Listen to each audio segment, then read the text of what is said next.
안녕하세요. 오늘 공부하실 내용은 기독교 강요 1권 1장 입니다. 그런데 1장에서 3절을 공부할 차례인데요.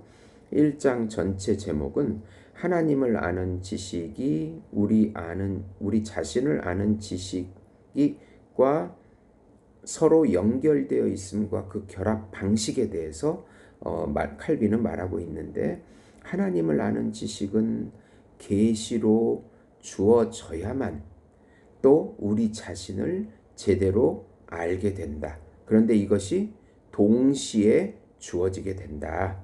네, 그것이 핵심이 되겠습니다. 3절을 좀 구체적으로 살펴보면 하나님의 현존 가운데 드러나는 우리의 비참함입니다. 이 3절을 좀 요약을 해보면요, 성경은 우리가 하나님의 현존을 지각할 때 충격과 공포와 어리석음을 알게 된다고 말합니다. 사람은 자기 자신과 하나님의 위엄을 비교해 보아야 자신의 비천함을 알게 되는데, 하나님을 아는 지식과 우리를 아는 지식이 동시적인 상관성이 있다. 네, 그렇게 주장합니다. 그래서 이제 수많은 그 성경에 하나님을 만났던 그 선지자들이 그 하나님을 만나면서 느낀 것을 기록한 구절들이 참 많이 있습니다. 이제 좀 이따 말씀드리겠습니다. 그래서 또 하나님을 아는 지식과 우리를 아는 지식이 서로 동시적으로 연결되며, 일단은 전자를 하나님을 알고 계시가 열려야 또 인간을 아는 지식으로 간다고, 이것이 올바른 순서라고 칼빈은 말합니다. 불신자는 죄를 지으면 하나님 앞에 나오지 않습니다. 그런데 우리 하나님의 자녀는 하나님을 알기 때문에 하나님 앞에 나와서 회개하며 은혜를 구하게 됩니다. 이 하나님의 자녀는 우리의 죄와 허물을 볼 때 하나님의 은혜가 하나님 앞에 나와 덮어집니다. 동시적인 그런 상관성이 있는 것입니다. 네. 좀 더 이제 요약을 해보면, 좀 구체적으로 살펴보면, 하나님의 영광이 드러날 때 인간의 비참함이 폭로됩니다. 칼빈은 기독교 강요 1권 1장 3절에서 우리가 진정으로 자신을 알기 위해서는 먼저 하나님의 얼굴을 바라봐야 한다. 이 말은 단순한 종교적인 겸손이 아니라 하나님의 광명한 거룩함 앞에서 인간의 추악한 실상이 드러난다는 깊은 통찰입니다. 성경은 이사야 6장 5절에 하나님 보좌 앞에서 화로다, 나는 망하게 되었도다, 나의 입술이 부정한 자로서 만군의 여호와를 보았다 라고 고백을 합니다. 욥기 42장 6절에 욥은 고난 끝에서 하나님의 위엄을 본 후에 내가 스스로 한 말을 패하고 티끌과 제 가운데서 회개하나이다 라고 고백합니다.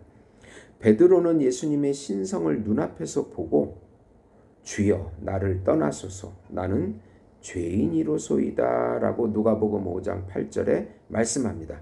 이처럼 하나님의 거룩함과 의로우심을 알게 될 때 인간은 자신의 죄와 연약함을 더 이상 감출 수 없습니다. 어두운 방에 있다가 갑자기 커튼을 열면 빗속에 떠다니는 수많은 먼지가 보입니다. 방 안은 똑같았지만 빛이 들어올 때 비로소 먼지가 눈에 띕니다. 마찬가지로 인간은 괜찮다고 생각할 수 있지만 하나님의 완전한 의와 진리와 거룩을 인식하게 될 때 자신이 얼마나 비참하고 추악한 죄로 물들은 죄인인지를 깊이 깨닫게 됩니다. 칼빈은 인간이 자신을 비교할 대상을 찾을 때까지는 자신을 의롭다고 여긴다. 그러나 하나님을 바라보는 순간 그는 자신이 얼마나 타락했는지를 깨닫게 된다. 네. 칼빈은 참된 자기 인식은 하나님에 대한 인식에서 비롯된다고 주장합니다. 이는 단순히 하나님이 기준이시기 때문만이 아니라 하나님을 떠나서는 인간의 존재 이유조차 이해할 수 없기 때문입니다. 하나님은 인간을 창조한 분이시며 인간의 모든 삶은 하나님의 뜻과 목적 안에서만 의미를 가지기 때문입니다. 그러므로 하나님의 거룩함과 완전함에 마주할 때 인간은 다음과 같은 자기의 참된 실상을 보게 됩니다. 나는 피조물이고 유한한 존재다. 나는 죄로 인하여 하나님과 화목되지 못하고 단절돼 있다. 나는 스스로 구원할 능력이 전혀 없다. 나는 전적으로 하나님 자비에 의존한다. 네. 어느 날 한 농부가 시장에서 낯선 물건을 샀습니다. 그것은 바로 거울이었습니다. 자기 모습을 본 적이 없는 그는 거울을 들여다보다가 깜짝 놀라 그것을 부셔버립니다. 이 못생긴 괴물이 내 집에 있다니. 하지만 거울은 진실을 보여주었을 뿐입니다. 하나님의 거룩함도 마찬가지입니다. 그 앞에 설 때 우리는 자신의 내면의 죄와 탐욕, 교만과 이기심을 발견하게 됩니다. 하나님의 영광은 우리의 죄를 들춰내고 은혜 없이는 도저히 설 수 없는 존재임을 알게 만듭니다. 결국은 하나님의 계시 앞에 자기의 참된 인식은 죄의 자각으로 이어지고 죄의 자각은 회개로 이어집니다.